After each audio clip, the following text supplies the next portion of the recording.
Can I break into Megabonk's top 1% of gamers? The reset of the leaderboard incited a clamber to a position of respect. Can a humble shark fight to stand fin to shoulder with gods like Dex and Shroud? Megabonk is widely regarded as a fair and balanced game with no exploits, bugs or glitches. Normally a top 5% score relies on a 4-step plan and extreme luck. Today I decided to join the ranks of people who enjoy reset simulators. If you don't know the 4-step plan to leaderboard dominance, congratulations, you have a hobby or a girlfriend. While everyone else runs a 4-step plan, much like Mandingo, my plan stands erect on 3 legs. Would my carefully picked weapons and tomes break me into Megabonk's elite 1%? I had a few things I needed to do this. Our protagonist, Bandit. He gains 1% attack speed every time he levels up.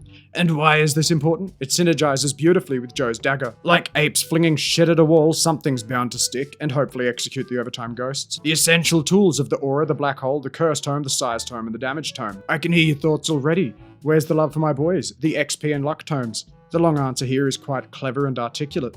The short answer is I forgot I only had 3 item slots, so you get what you get and you don't get upset. What Bandit lacks in size, he makes up for in style, and with enough tomes, this extremely modest weapon can be transformed from a suggestion to a shoulder-mounted war crime. Gaining top 1% fame and glory did come with strategic suffering. At all opportunities, I must make the game as difficult as possible. Without the crutch of the luck or XP tome, progress is stalled to gaining XP from how many enemies the curse tome can spawn.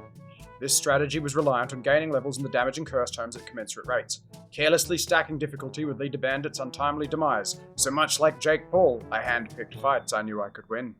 Elite scores are supposed to require finding the Anvil and Magnet within the first few minutes of Stage 1, so naturally, I had neither of them. My kills after Green Forest Tier 1 hardly instilled confidence in my future prospects. Climbing out of this hole relied heavily on finding any of the well-balanced items, and my heart was in my throat every time I rolled a yellow on a chest. At this stage, the brunt of the heavy lifting was borne by the black hole in my aura, and I was starving for progress. My frag count was cheeks, and hope for the lofty goals I'd set was evaporating, while Bandit dropped a fat number 2 off our list of requirements, and we're stacked with the tools essential for success. We're missing vitally important items. We'll find out soon if these items I have collected are enough to preserve the run. And if he were a highwayman intent on robbing the leaderboard of its top positions, then the upcoming Stone Golem was an arbiter of justice, hell-bent on shackling him to the lowest dungeons of failure. The absurdity of attempting to murder a rock with a sword and body odor was palpable. However, as the earlier waves of mobs were easily defeated, I grew a sense of hope. The iron resolve, which he sought to end the Stone Golem with, was quickly destroyed when some angry bones almost ruined his day. Look, I'm not saying I'm bad at this game, but if there were a leaderboard for mistakes, I could be rank 1. Here is where I revealed 3 secret weapons hiding in plain sight: cheese, cursed dole, and blood transfusion. Because nothing says murder more than a charcuterie board, voodoo, and a donation to the local blood bank. This glorious trio are a phenomenal means of grinding the Stone Golem to dust. After the Golem fight, I did what every middle-class white boy does best. I abused my credit card and offset that debt as a problem for future me. Every open chest was a chance at legendary items, and an increase to my damage and somewhat abysmal luck. Despite having the key, every chest was robbery, and I was throwing money like a lonely degenerate at a strip club. As my funds ran low, my spirit was doused by the realization that this run was probably going to be completed without the Anvil or Magnet. While I was constantly and tediously edged by the myriad of whites, greens, and blues that I popped from every chest, I began to think of the upcoming combat with Chunkum.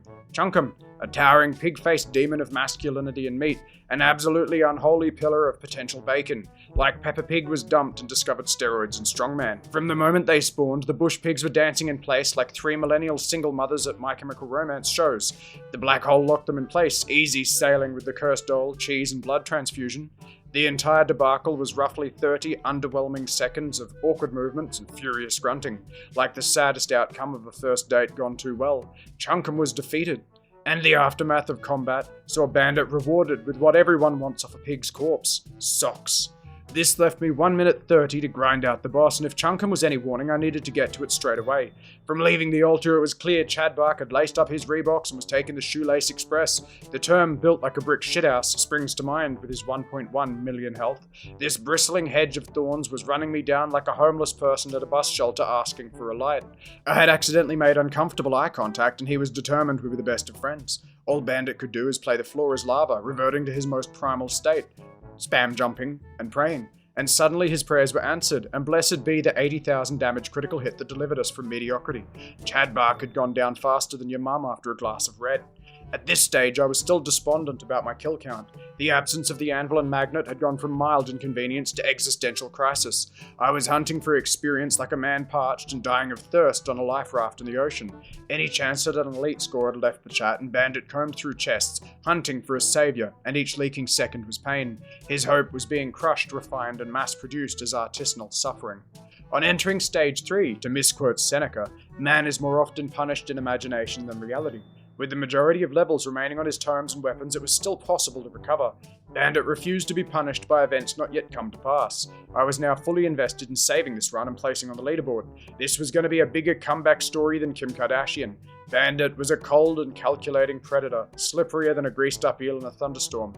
He wouldn't stop blasting black holes and checking chests until he got his sucking magnet.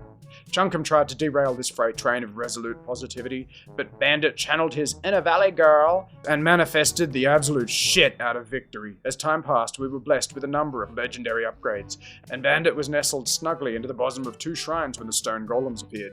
The absolute dominance of Bandit's hops continued. Dancing around these mythic guardians of progress like a frog on coke, he was rewarded with the rarest chest drop of all. A subscribe button, because no motherfucker subscribes. The end swarm was here, and all I had to show for it was a Temu sucky magnet and frustration. I was determined not to restart. At this point, the other responsibilities of my life had been delegated to a position of lesser importance, and Bandit was being shamelessly slammed between waves of ghosts and the intense urge to Alt F4. But I can't do that. After all, I have a string of numbers I needed to ensure digital validation. This was my last chance for an elite top 1% leaderboard score. My kill count was rising, but so was my anxiety. Rapidly approaching was the point of no return, where my arrogance would let the ghosts kill me in one hit. The 8-minute boundary was here, and I was hitting it without protection. Where any sane player would reevaluate their life choices, I doubled down. As I got touched without consent, it was clear I wasn't confident, but clinically delusional. In a brief but shining moment, it looked like Bandit might be competent. Now it appears that wouldn't last. The moment the screen hit that blue tinge, I booked it for the boss fight like a dog with a tail between its legs. Bark Vader was business as usual, but for the first time I was here fully armed. In no time, Bandit was demonstrating complete incompetence at avoiding telegraphed attacks, and showed how persistence can overcome any lack of skill. The final wave was child's play, but because I had no luck tome, the results were like a clearance rack from a pawn shop. I could hope for maybe some greens and blues and... Oh my god, for fuck's sake, this is where I get it. Take it back, I don't even want it. This is the equivalent of an I ran in a race medal for participation, a proverbial slap in the face. What followed was the truest endgame. The most riveting gameplay Megabonk has to offer. The ghosts crept closer with every passing moment, and when Death's cold hand finally arrived, we learned leaderboard glory demanded sacrifice. Bandit had clawed his way into the top 0.9%, which, statistically speaking, makes him better than 99% of people and still somehow less functional than most.